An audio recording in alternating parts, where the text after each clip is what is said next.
बिस्मिल्लाहिर्रहमानिर्रहीम। पारा नंबर 6 का खुलासा। जुल्म ख़त्म करने के कानून को अल्लाह ताला ने छठे पारे की पहली आयत में इरशाद फरमाया है, ला युहिब्बुल्लाहुल जहरा बिस्सूइ मिनल क़ौलि इल्ला मन ज़ुलिम।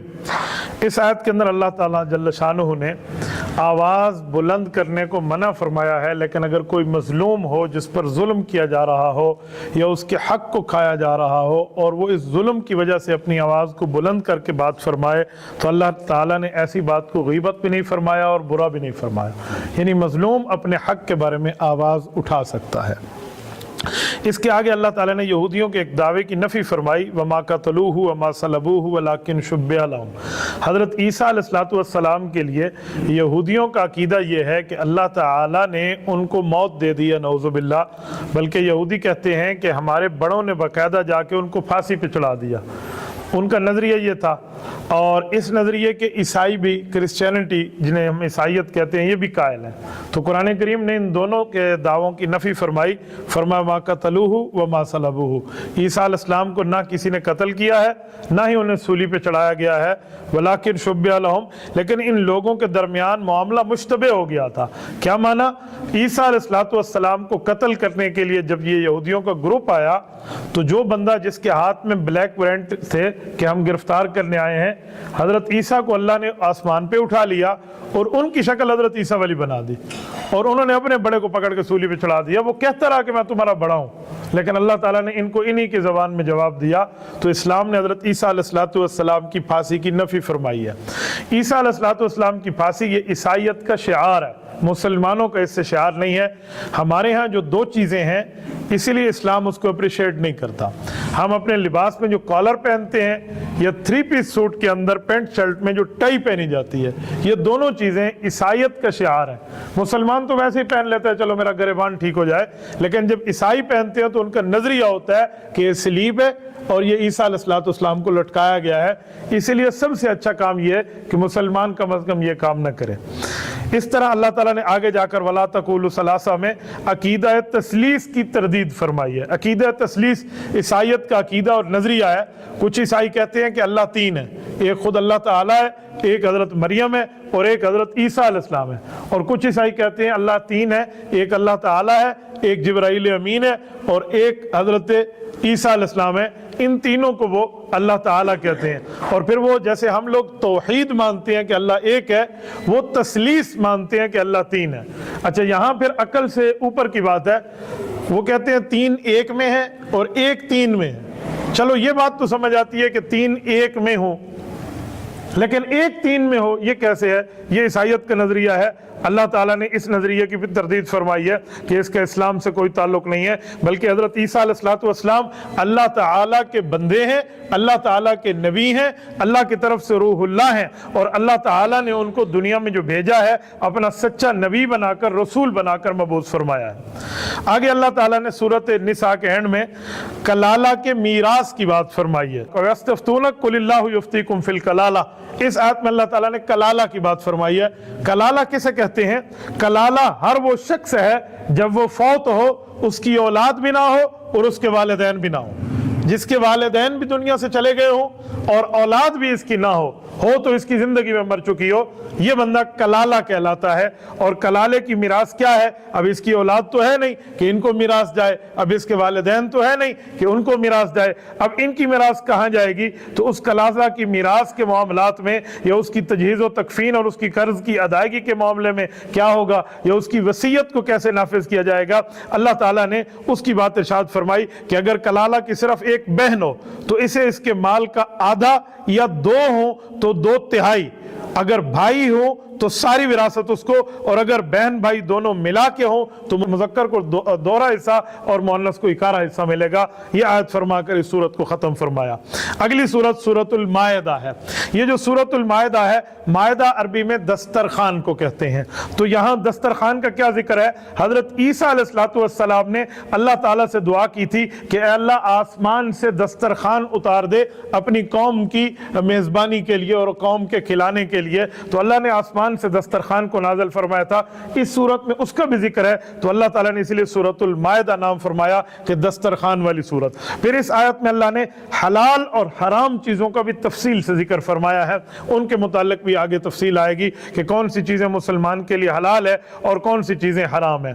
या अय्युहल्लज़ीना आमनू औफू बिल उक़ूद, इस आयत में अल्लाह ताला ने वादे को और मुआहदे को और आहद मीसाक को, पैमान को, प्रॉमिस को पूरा करने का हुक्म इरशाद फरमाया है कि जब बंदा प्रॉमिस कर ले किसी के साथ और जायज़ काम पे हो, ठीक काम पे हो, नेक काम पे हो, तो उसको पूरा करना ये फिर इस्लामी फरीज़ा बन जाता है, वरना वादे को तोड़ना ये नाजायज़ है।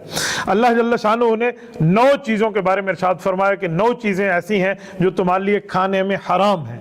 ये जानवरों के अंदर अल्लाह ताला ने उसकी अक़साम को बयान फरमाया, हुर्रिमत अलैकुमुल मैता वद्दम वलहमुल खिंज़ीर वमा उहिल्ला लिग़ैरिल्लाहि बिही। ये पूरी आयत में अल्लाह ताला ने 9 चीज़ें इसको गिनी हैं। मैं तर्जुमे में एक एक चीज़ आपके सामने रख देता हूँ। वो जानवर जो मुर्दार है, यानी खुद ब खुद मर जाए। नंबर 2, बहने वाला खून, जब जानवर को ज़बह करें तो उसका खून जो उसकी गर्दन से ज़बह के वक्त निकलता है, बहने वाला खून, ये हराम है। खिंजीर हराम है। और वो जानवर जो गैरुल्लाह के लिए ज़बह किया जाए और गैरुल्लाह का नाम उस पर लिया गया हो, अल्लाह का नाम न लिया गया हो, वो जानवर हराम है। फरमाया ऐसा जानवर जिसका गला घोंट के हलाक कर दिया गया हो, ये भी तुम्हारे लिए हराम है। या जिसको सख्त तरीन ज़रब मार दी गई हो और ये जानवर भी हलाक हो गया हो, तो ये भी आपके लिए हराम है। या जो जानवर ऊपर बुलंदी से नीचे लुढ़क के गिर जाए, ये जानवर मर जाए, अब ये खाना भी आपके लिए हराम है। जो जानवर किसी दूसरे जानवर या किसी चीज की टक्कर से हलाक हो जाए, तो ये जानवर भी हराम है। ऐसा जानवर जिसे दरिंदे जानवर चीर फाड़ के खा जाएं और वो मर जाए, वो खाना भी हराम है। ये अल्लाह ताला ने 9 चीजों को गिनवाया। और इसमें अल्लाह ताला ने फिर एक इमरजेंसी सिचुएशन को जिक्र फरमाया, जिसे अरबी में इज़्तिरार कहते हैं। इज़्तिरार इंग्लिश में से इमरजेंसी कहते हैं कि इमरजेंसी की सिचुएशन हो तो तब खाया जा सकता है या नहीं। तो अल्लाह ताला ने इरशाद फरमाया कि अगर कोई आदमी ऐसे मकाम पे है कि उसे और कोई खाने पीने की चीज नहीं मिलती और इस बंदे को यकीन है कि मैं इतना भूखा हूं कि अगर ये मुर्दार चीजों में से कुछ नहीं खाऊंगा तो मैं मर जाऊंगा, तो इसके लिए जान बचाना फर्ज है। तो वहां इसके लिए इतनी चीजें खा लेने की इजाजत है जिससे इसकी जिंदगी बच जाए, वरना इसके खाने की इजाजत नहीं है। इन 9 चीजों में अल्लाह ताला ने पहली 4 चीजें तो अलग फरमाई, लेकिन उसके बाद जो 5 चीजें हैं, मसलन गिर जाए, किसी की टक्कर हो जाए, उसे कोई जानवर खा जाए, अगर इन 5 जानवरों में इस तकलीफ के बाद वो जिंदा हो और उसका सांस चल रहा हो, आप उस पर पहुंच के छुरी से ज़बह कर लें, फिर आपके लिए वो खाना हलाल हो जाएगा। और अगर वो खुद ब खुद 5 चीज़ें मर गई हैं तो फिर इंसान के लिए हलाल, मुसलमान के लिए नहीं है। इससे अगली आयत में अल्लाह ताला ने तकमील दीन की बात इरशाद फरमाई, अल-यौम अकमलतु लकुम दीनकुम व अतममतु अलैकुम निअमती व रज़ीतु लकुमुल इस्लाम दीना। इस आयत में अल्लाह ताला ने फरमाया कि मैंने आप पर आपके दीन को मुकम्मल कर लिया। यहाँ जरा लफ्ज़ गौर करने की जरूरत है। अल-यौम अकमलतु लकुम दीनकुम, तुम सब के दीन को मुकम्मल किया। ये प्लूरल है, जमा है, सिंगुलर नहीं है कि सिर्फ आपके दिन को। हालांकि मक्की आयत देखें, ये मदनी आयत है। मक्की आयत में लकुम दीनुकुम वलिय दीन, तुम्हारे लिए तुम्हारा दीन, हुजूर ने फरमाया मेरे लिए मेरा दीन, वहां सिंगुलर बात है। अब जब दीन मुकम्मल हो रहा है, यहाँ प्लूरल और जमा की बात है, तो पता चला जो शुरू में दीन चला है जिसे दीन मोहम्मद कहते हैं, वो आखिर में आकर वो दीन उम्मत, दीन सहाबा, दीन अहले बैत बना है। इसमें ये सारे लोगों के फतावाजात, इसके अमल, इनकी तरतीब में शामिल हैं। तो अब पता चला हम दीन नबी से लेंगे, उस दीन पे चलना कैसा है वो तरीका हुजूर के सहाबा और अहले बैत से लेंगे, तो हमारे लिए दुनिया में भी निजात है, आखिरत में भी निजात है। दूसरी बात, व अतममतु अलैकुम निअमती, अल्लाह फरमाते हैं मैंने अपनी नियामत तुम्हारे ऊपर पूरी कर दी है। तो इत्माम नियामत क्या है? इकमाल दीन तो हो गया, इत्माम नियामत क्या है? 50 साल दारुल उलूम देवबंद के मोहतमिम रहे हैं हजरत कारी मोहम्मद तैयब कासमी नव्वरल्लाहु मरकदहु। हजरत कासिम उलूम मौलाना कासिम नानोतवी रहमतुल्लाह के पोते हैं। वो इरशाद फरमाते हैं इसकी तफसीर में कि इत्माम नेमत से मुराद है कि इस्लाम को इक्तदार हासिल हो जाए, इसे इत्माम नेमत कहते हैं। यानी रसूलुल्लाह सल्लल्लाहु अलैहि वसल्लम का दीन ये तख्त सुल्तानी पे आ जाए तो इत्माम नेमत है। उसके बाद अल्लाह ने फरमाया वरदीतु लकुमुल इस्लाम दीना, मैंने आपके लिए दीन इस्लाम पसंद किया। तो पता चला जो दीन के अलावा किसी और दीन पे अमल करे वो अल्लाह का पसंदीदा दीन नहीं है। रब का पसंदीदा दीन जो है वो इस्लाम है। इसके आगे अल्लाह ताला ने तामुल लदीन उतुल किताब में अहले किताब, यहूद, ईसाई और साबी, یہ لوگ ذبح کر دیں تو ان کا کھانا حلال ہے یا حرام ہے؟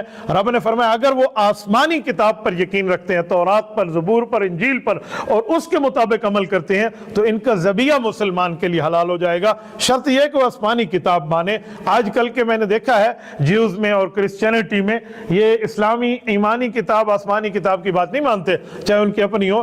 اکثر لوگ ان میں کمیونسٹ ہو گئے ہیں، وہ خدا کا بھی انکار کر بیٹھے ہیں، تو ایسے آدمی کا ذبیحہ حرام ہے، ایسے کا حلال نہیں ہے۔ اہل کتاب ہونا چاہیے، آسمانی کتاب پر ایمان رکھے، تب جا کر اس کا معاملہ ہے۔ اس کے آگے اللہ تعالیٰ نے کونوا قوامین للہ شہداء بالقسط میں اللہ تعالیٰ نے ایمان والوں کو عدل اور انصاف کا حکم کیا ہے کہ ہر معاملے میں انصاف کرنا چاہیے، چاہے دوست کے ساتھ معاملہ ہے یا دشمن کے ساتھ معاملہ ہے، یہ نہ ہو وَلَا يَجْرِمَنَّكُمْ شَنَآنُ قَوْمٍ عَلَىٰ أَلَّا تَعْدِلُوا، فرمایا کسی قوم کی آپ سے دشمنی ہے تو اس کے ساتھ بے انصافی نہ کرو، ان کے ساتھ انصاف آپ رکھو۔ اعدلوا هو اقرب للتقوی، انصاف کرنا ہے کیونکہ اللہ تعالیٰ کو تقوی بہت پسند ہے۔ اس کے آگے اللہ تعالیٰ نے یہود کی بات کی نفی فرمائی کہ یہودی کہتے تھے کہ ہم تو جہنم جائیں گے نہیں، ہم اللہ کے بیٹے ہیں اور اللہ کے محبوب ہیں۔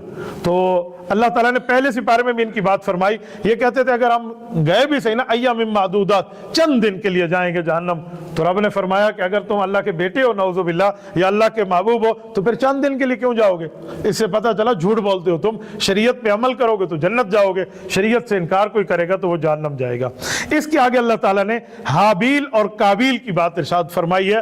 یہ مشہور ترین واقعہ ہے، آپ سن چکے ہیں کہ حضرت آدم علیہ السلام کی شریعت کا یہ حکم تھا کہ اماں حوا کے پیٹ مبارک سے ایک حمل میں 2 بچے پیدا ہوتے، اور جو 2 بچے پیدا ہوتے ان میں ایک بہن ہوتی اور ایک بھائی کہلاتا، دونوں، ان دونوں کی شادی آپس میں حرام ہوتی۔ دوسرے حمل سے پیدا ہونے والے جو بہن بھائی ہوتے وہ ایک بعد والے حمل کے بہن بھائی میں سے کسی ایک سے شادی کر سکتے تھے، پر جو اکٹھے ٹوئنز پیدا ہوتے ان کا آپس میں نکاح کرنا حرام تھا، یہ بہن بھائی کہلاتے، دوسرے حمل والے ان کے کزن کہلاتے تھے، یہ ان کی شریعت کا حکم تھا۔ تو قابیل دوسرے حمل سے تھا، دوسرے پیٹ سے تھا، اور حابیل کی جو بہن تھی وہ الگ تھی، تو اس طرح کا جو رشتہ ہے یہ تو ہو سکتا تھا، لیکن اس نے یہ نہیں کیا۔ قابیل نے کہا جی میں اپنے حمل والی، اپنی جس کو شریعت میں بہن کہا گیا، اس سے نکاح کروں گا، اس بات پہ اٹک گیا، سمجھانے کے وجود بھی نہ مانا، تو اس نے حابیل کو قتل کر دیا۔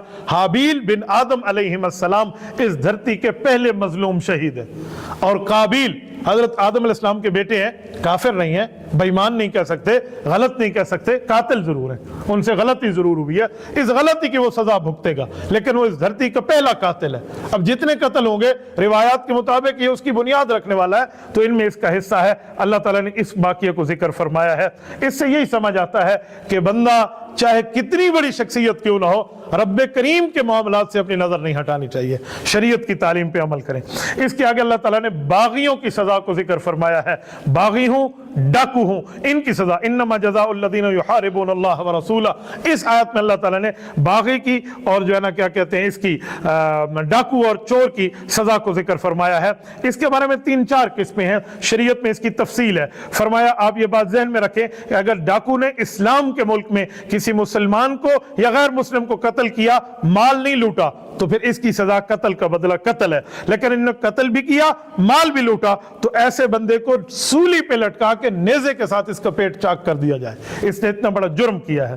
اس کے بعد اگر اس نے مال بھی لوٹا اور اس نے سارے قتل عام یہ معاملات کیے، یا صرف مال لوٹا، صرف چور صرف یہ بندہ مال لوٹ کے چور بن رہا ہے، تو اس کے ہاتھ اور پاؤں کاٹے جائیں گے مخالف سمت سے۔ اور اگر اس نے قتل بھی نہیں کیا، مال بھی نہیں لوٹا، صرف یہ کہ ان کو تکلیف دی ہے، تو فرمایا ایسا ڈاکو یا ایسا باغی یہ اسلام کی سرزمین سے جلا وطن کر دیا جائے گا، یہ اس کا حکم ہے۔ پھر اللہ تعالیٰ نے چور کی سزا کے بارے میں بات فرمائی، وَالسَّارِقُ وَالسَّارِقَةُ فَاقْطَعُوا أَيْدِيَهُمَا جَزَاءً بِمَا كَسَبَا نَكَالًا مِّنَ اللَّهِ، فرمایا ان کے ہاتھ کاٹے جائیں گے چور کے۔ دیکھیں اللہ تعالیٰ نے ہر جگہ مرد کو حکم دیا ہے، عورت اس کے اندر شامل ہے، لیکن اس آیت میں اللہ نے مرد کا نام بھی لیا، چور عورت کا نام بھی لیا۔ کیوں؟ کہ چوری چوری ہے، وہ مرد کرے یا وہ عورت کرے۔ چوری کا مطلب کیا ہے؟ کسی کے مال کو بغیر اس کے بتائے بندہ اس سے خواہ سے چوری کر لے، یہ چوری ہے۔ غصب اور ہوتا ہے، غصب کسی کے سامنے چورایا جاتا ہے، اس کی سزا اور ہے۔ یہ چھپ کے سے چورایا جاتا ہے، اسے چوری کہتے ہیں، تو اس کی سزا اسلام میں ہاتھ کاٹنا ہے۔ لبرلز جو ہیں، جو اسلام کے مخالف ہیں، وہ لوگ کہتے ہیں ہاتھ کاٹنے کا کیا مطلب، کوئی سزا دے دو۔ یہ اسلام نے جو بات کی ہے نا، اس میں بہت بڑی حکمت پوشیدہ ہے۔ है कि अगर किसी एक चोर का हाथ कट गया, ये मुआशरे में मशहूर हो जाएगा, सबके सामने काटा जाएगा, और ये आदमी गोया के एक ऐलान साबित होगा पूरी दुनिया में लोगों के लिए कि चोरी करोगे तो ये सजा होगी। इससे जुर्म खत्म हो जाएगा, जराइम खत्म हो जाएंगे, मुजरिम डर जाएंगे, मुआशरे में अमन फैलेगा। इसलिए इस्लाम ने इसका यही सजा दी है। और फिर अल्लाह ताला ने यहूद का, नसारा का, मुनाफिकीन का जिक्र फरमाया कि ए पैगंबर आप दिल छोटा ना फरमाइए, आप परेशान ना होइए कि शरीयत के खिलाफ जितने काम करने दें, ये अपने काम में लगे हुए हैं, अल्लाह ताला आपका मदद और नुसरत करने वाला है। फिर अल्लाह ताला ने यहूद और ईसाई से दिली दोस्ती को मना फरमाया है, या अय्युहल्लज़ीना आमनू ला तत्तखिज़ुल यहूद वन नसारा औलिया बाज़ुहुम औलिया बाज़। फरमाया मुसलमानों, यहूद और नसारा को अपना दोस्त न बनाओ, ये एक दूसरे के दोस्त हैं, तुम्हारे दोस्त नहीं है। इससे पता चला यहूद और नसारा से नहीं, अपने मुसलमान भाइयों से अल्लाह ताला हमें ताल्लुकात रखने की तौफीक अता फरमाए। मुर्तद्दीन और मुखलिसीन का अल्लाह ताला ने जिक्र फरमाया कि अगर कोई बंदा दीन से मुर्तद होगा तो अल्लाह फिर दीन के महबूब लोगों को भी लाएगा। कोई दीन को छोड़ेगा तो लानत में जाएगा, और दीन को अपनाएगा तो रहमत में आएगा। और रब्बे करीम की दीन को अपनाने वाले जो लोग होंगे, ये आएंगे तो किसी मलामत करने वाले की मलामत की परवाह नहीं करेंगे और शरीयत इस्लामिया को आगे फैलाएंगे। अल्लाह ताला ने इनकी बात फरमाई है, ये वो लोग हैं जिन्होंने जंगे यमामा और मानीन ज़कात के साथ हजरत अबू बकर सिद्दीक के दौर में जिहाद फरमाया था, ये उनकी तारीफ फरमाई है। फिर अल्लाह ताला ने तबलीग दीन की बात फरमाई, या अय्युहर रसूल बल्लिग मा उन्ज़िला इलैका मिन रब्बिक फ़इन तफ़अल फ़मा बल्लग़्ता रिसालता। फरमाया महबूबम, हमने आपको शरीयत दी है, दीन इस्लाम ईकान एहसान दिया है, लिहाजा आप इसको दुनिया में फैला दें। और अगर आपने दीन न फैलाया फिर आपने नबुव्वत तो न फैलाई। हुज़ूर अलैहिस्सलाम ने इसको इतना फैलाया कि हज्जतुल विदा में अल्लाह के रसूल ने साहबा से पूछा, अला हल बल्लग़्तु, क्या मैंने तुम्हारी तरफ दीन पहुंचा दिया? साहबा ने कहा, रसूलल्लाह पहुंचाया क्या होता है? आपने तो पहुंचाने का हक अदा कर दिया है, आपने इस पर औलाद लगाई है, आपने इस पर जवानी लगाई है, आपने इस पर सलाहियत लगाई है, अपना खून, अपना माल, अपनी जान, अपने वक्त को लगाया है, तो आपने हम तक यकीनन दीन पहुंचाया है। तो हुजूर ने फरमाया, जो गवाही यहीं दे रहे हो ना, रब के दरबार में भी यही गवाही देना। फिर अल्लाह ताला ने इसके आगे यहूद और ईसाइयों की दुश्मनी बताई है कि यहूद और ईसाई मुसलमानों के मुकाबले में इस्लाम के खिलाफ बहुत सख्त हैं, लिहाजा इनकी सख्ती को आप लोगों को समझना चाहिए। और फिर पारे को खत्म फरमाया, आखिरी आयत में यूं इरशाद फरमाया, वलन तर्ज़ा अन्कल यहूद वलन नसारा हत्ता तत्तबिअ मिल्लतहुम। एक यादगार आयत है, रसूलुल्लाह सल्लल्लाहु अलैहि वसल्लम को इरशाद फरमाया जा रहा है, या रसूलुल्लाह आप कितने नरम हैं, शफीक हैं, रहीम हैं, रऊफ हैं, करीम हैं, बावजूद आपके करीमाना शान के ये यहूदी आपसे राजी नहीं होंगे। हालांकि अखलाक में हुजूर आला, मेहमान नवाजी में हुजूर आला, मोहब्बत में हुजूर आला, और तकवा में हुजूर आला, लिल्लाहियत में हुजूर आला, उसके बावजूद भी आपसे राजी क्यों नहीं है? फरमाया, ये यहूदी और ईसाई उस वक्त आपसे राजी होंगे जब तक आप नऊज़ बिल्लाह यहूदी और ईसाई न बन जाए। इससे पता चला किसी काफिर की दिलदारी में बंदा इतना न झुके। वो कहते हैं हाथ मिलाओ जरूर, पर इतना नहीं कि हाथ से तलवार गिर पड़े, सर झुकाओ जरूर, पर इतना नहीं कि सर से दस्तार गिर पड़े।